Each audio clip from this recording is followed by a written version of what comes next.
আসসালামু আলাইকুম বন্ধুরা। আজকে আমি সবাইকে স্বাগত জানিয়ে আমার ভিডিওটি আমি শুরু করছি। আজকে আমি ধাবা স্টাইলের স্পাইসি চিকেন কারি বানিয়ে আপনাদেরকে দেখাবো। এই রান্নাটি খুবই সহজ আর খেতেও খুব দুর্দান্ত, খুব টেস্টি। তো আজকে চলো তাহলে আপনাদেরকে আমি এই রেসিপিটি করে আমি দেখাই।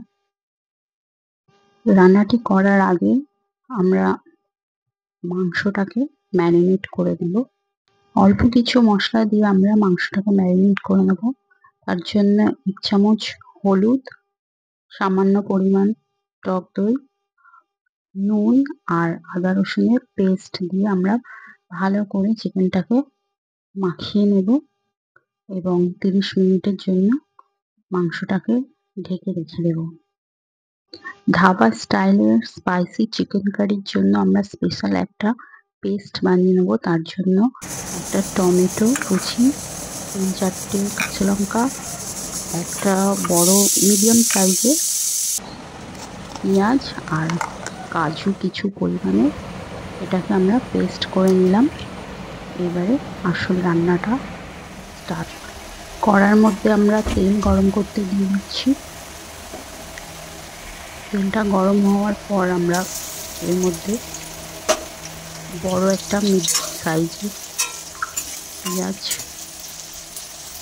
স্লাইস করে রাখা পেঁয়াজ, এটাকে আমরা তেলে ফ্রাই করে নেব। কালারটা চেঞ্জ না হওয়া পর্যন্ত এটাকে আমরা ফ্রাই করে নেব। আমার চ্যানেলটাকে আপনারা অবশ্য সাবস্ক্রাইব করবেন, আর যদি ফেসবুক থেকে দেখে থাকে তো পেজটাকে অবশ্য ফলো করবে আর আমার সাথে থাকবে। দেখতে পাচ্ছেন লাল হয়ে গেছে পেঁয়াজটা অলরেডি। তো আমরা যে পেস্টটা বানিয়েছিলাম সেটাকে অ্যাড করে দিলাম। এবারে ভালো করে কষাতে হবে। যতক্ষণ না এই স্মেলটা চলে যাবে ততক্ষণ আমরা ভালো করে মশলাটাকে কষিয়ে নেব। এই রেসিপিটি অত্যন্ত সোজা আর খেতে খুবই টেস্টি। আপনারা অবশ্যই এটা বাড়িতে একবার ট্রাই করে দেখবেন। তো আমার অলমোস্ট কমপ্লিট হয়ে গেছে মশলা কষানো। মশলাটাকে যতক্ষণ না ভালোভাবে কষাবেন তরকারি কিন্তু টেস্টটা তত ভালো আসবে না। তো আমরা এর মধ্যে একে একে মশলা অ্যাড করব। তো গুঁড়ো লঙ্কা দিয়ে দিলাম আমরা 1 চামচ পরিমাণ, 1 চামচ পরিমাণ হলুদ গুঁড়ো দিলাম। তার সঙ্গে আমরা অ্যাড করব জিরে গুঁড়ো, তারপর গোলমরিচের গুঁড়ো। এবারে ভালো করে এটাকে কষিয়ে নেব আমরা। এই রেসিপিটি অত্যন্ত সোজা, আপনারা একবার ট্রাই করে দেখবেন। পোলাও, ফ্রাইড রাইসের সঙ্গে খুব ভালো লাগবে খেতে। আর রেসিপিটি করতেও বেশি ঝামেলা নেই। এইবারে আমাদের তেল ছেড়ে দিয়েছে মশলা থেকে, আমরা মাংসটাকে এবারে অ্যাড করে দেব। এবারে আমাদের কাজ হলো এটাকে কষানো। মাংসর সাথে মশলাটাকে ভালো করে কষিয়ে নেব 5 মিনিট ধরে। এইভাবে ভালো করে আমরা কষাতে থাকব। দেখতে পাচ্ছি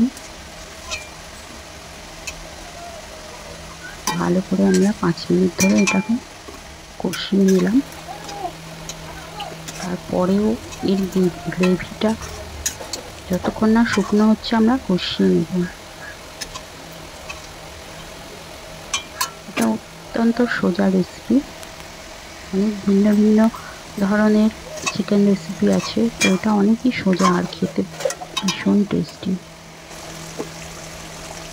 তো আমাদের ফুটতে চালু করেছে, আমরা অল্প জল অ্যাড করলাম, বেশি জল দিতে লাগবে না, এতেই মাংসটা সেদ্ধ হয়ে যাবে। এরপর আমরা সামান্য নুন দিয়ে ঢাকা দিয়ে দিলাম। 4 মিনিট 5 মিনিট পর আমরা এই পর্যায়ে এসেছি। দেখতে পাচ্ছেন প্রায় আমাদের রান্না শেষের দিকে। সবার শেষে এর মধ্যে 1 চামচ ঘি অ্যাড করে দেবেন, তাতে করে তরকারির টেস্টটা আরও, স্বাদটা আরও বেড়ে যাবে। আমাদের অলমোস্ট কমপ্লিট হয়ে গেছে রান্নাটা। দেখতে পাচ্ছেন, এর থেকেও গ্রেভি আরও শুকনোও করা যায়, যে যেমন খায় ঠিক তেমনই করতে পারেন। আসুন এবার পরিবেশন করার জন্য রেডি হয়ে গিয়েছে। তো আপনাদেরকে বলছি, ছোটোখাটো অনুষ্ঠান বাড়ি হোক, চাই বিয়ে বাড়ি হোক, এইরকম ধরনের রেসিপি একবার চিকেনের করে দেখবেন, ধাবা স্টাইলে। খেতে অত্যন্ত দারুণ, আর দেখতে পাচ্ছেন কতটা লোভনীয় হয়েছে।